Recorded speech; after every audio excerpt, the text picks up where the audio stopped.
Hi, booktube. My name is Phil, and I'm jumping into the booktube community because I love to read, I love to write, and the only drawback to those activities would be that they are both extremely solitary. So I'm hoping to meet similarly minded people, or maybe not even similarly minded people, but people who share a passion for literature. And when I say literature, I mean writing of all kinds, all types, any type. I just love to read. And I love to engage with people about reading.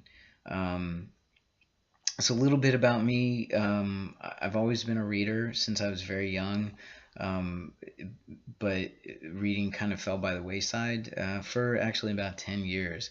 I was a musician, a performing musician sometimes, mostly songwriting, etc., etc. And so I still read, but it was only like maybe a book a month. And a lot of times those were nonfiction books, stuff like Steven Pinker, who wrote The Stuff of Thought. And then 2 years ago, I was diagnosed with some health problems, and playing music, at least in a live environment, wasn't really realistic anymore.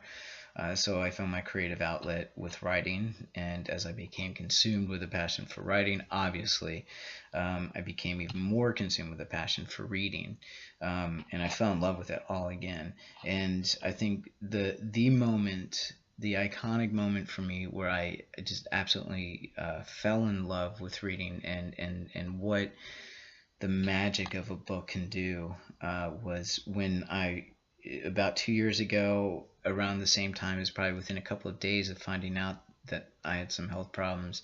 My father was also he was diagnosed with cancer, and the day he found out, I flew out to see him. And while I was waiting at the airport, I had about an hour before my flight, and I just needed to get my mind off of things. So I went into a bookstore there at the airport, and they had a bunch of Stephen King novels.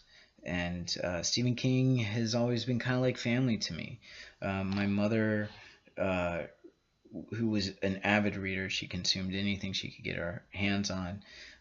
But a lot of times those books were Stephen King. So at an early age, not only did she introduce to me a love for writing, but a lot of the books that I cut my teeth on were Stephen King classics like Christine, It, The Stand, um, virtually everything that he wrote in the late 70s and 80s. I just ate it up and loved it. Firestarter. I mean, these things were my childhood, man.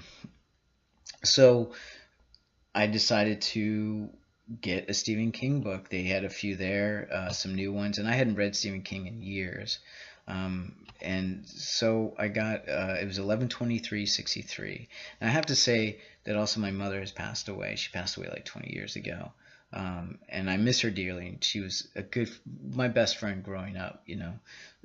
And so this was a way for me to not only be distracted from what was going on in my life at the time, but also a way to kind of feel close to my mom again. And so over the course of the next 4 days, while I read this huge tome of a book, um, it did that. It took me away. It swept me away from what was going on in my life at that time. And then, you know, if I was in the middle of having to deal with certain things, I could escape by taking sips from that book. And then I was always looking forward to a time in the day where I could sit down for hours and just consume these pages, you know, for hours. And man, I fell in love with reading, like a passionate love, like a real love for reading, because I had forgotten how fun and awesome and important reading can be. And so I think shortly, about 2 or 3 months after I got back to Austin, I remember Revival was coming out. That was going to be his newest novel at the time, and I couldn't wait. And it had been the first time in many years since I was really anticipating the release of something in any art form, whether it was a movie, a new album, whatever. it was the first time in a long time I was really excited for something. And the day it came out, I remember I took the day off from work, and I read a majority of the book that day, and I think I finished it in an hour the next day. And I loved it. I loved that book too. Not as much as 112363. 112363 will always have a special place in my heart. But Revival is a close second, and I loved it. And from that moment on, it's my, for the past 2 years, I've just been reading as much as I can. And so now I'm excited about being able to share. It doesn't, I know a lot of people now aren't big fans of Stephen King, and I'm not here to look for other Stephen King fans. I just want to engage with other people who love writing and who may introduce me to new books, stories, or ideas that I hadn't thought of before.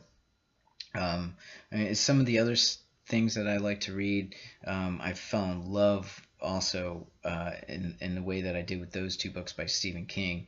The Bone Clocks by David Mitchell. Wow. Oof. That's an awesome book. Eloquent, touching, told in a really interesting narrative way. And just, I mean, I enjoyed every page of that book. Every story that's in that book was just engaging. Other Jane Austen, I really like Pride and Prejudice. What else? Oh, I just finished Umberto Eco's The Name of the Rose, and wow, that one again, an incredible grasp of the language. So yeah, that's basically it. Currently I'm reading Possession by A.S. Byatt.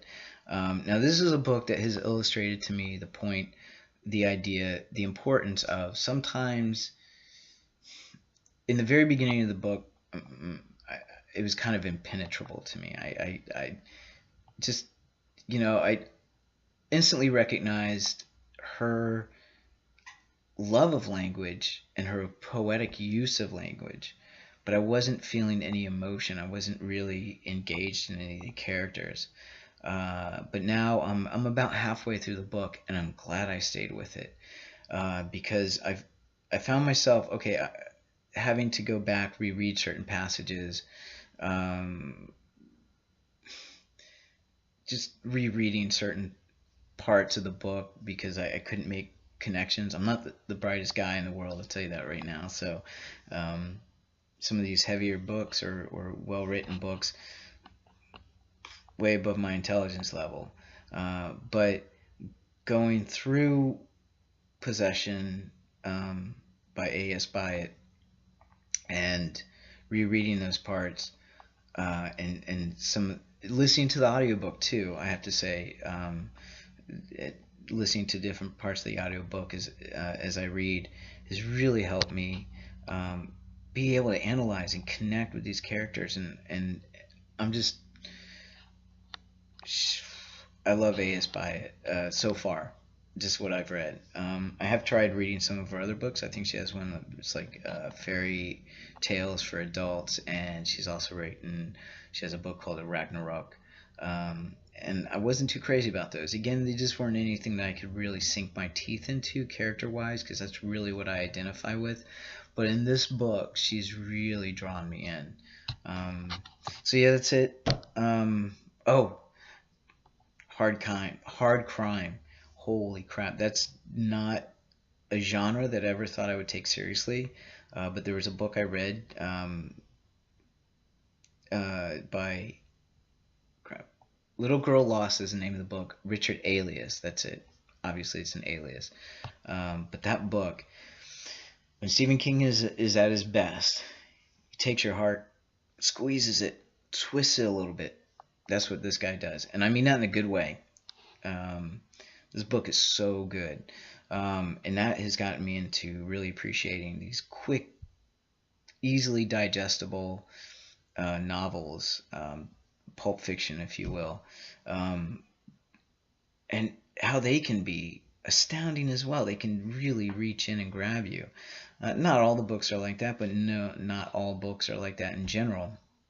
I mean, even this author, Richard Ailey's, he had a follow up. I think it was like a direct sequel to Little Girl Lost, and that wasn't even all that great.